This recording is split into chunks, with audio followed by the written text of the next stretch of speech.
Hi, April here. Today's recipe is for plant-based animal crackers.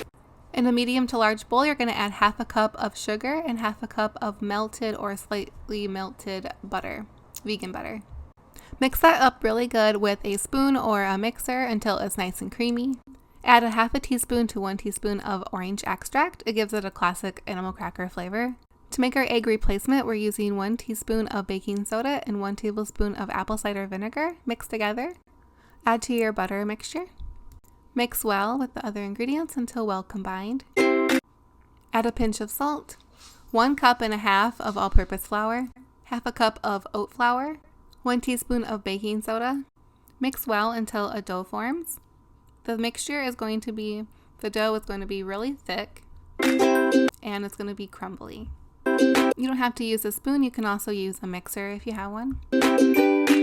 You'll know when it's done when it looks kind of wet, but not too wet. If it's too dry, then you can add a little bit of water, but when it's done, it will clump together in your hands. You're going to place all the dough into some plastic wrap. Form it in sort of a disc, wrap it up tight, and put it in the fridge for 15 to 30 minutes. Of course, you'll need some cutouts. I have a giraffe, a cheetah, a gorilla, and a cute elephant. Take the dough out of the fridge. You'll also need a rolling pin and some extra flour. Dust your cutting surface with some flour and put a little bit of flour on top of the dough and a little bit on the rolling pin. Gently start rolling your dough out. You want it to be a 1/4 inch thick if you can, so the cookies will get nice and crispy.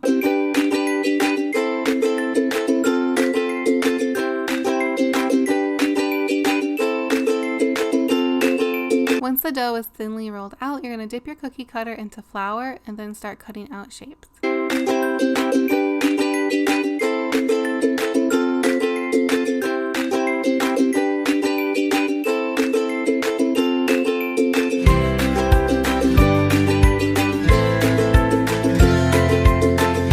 Place the cutouts on a lined baking sheet. I use parchment paper, and then use the rest of the leftover dough and just start the process over again.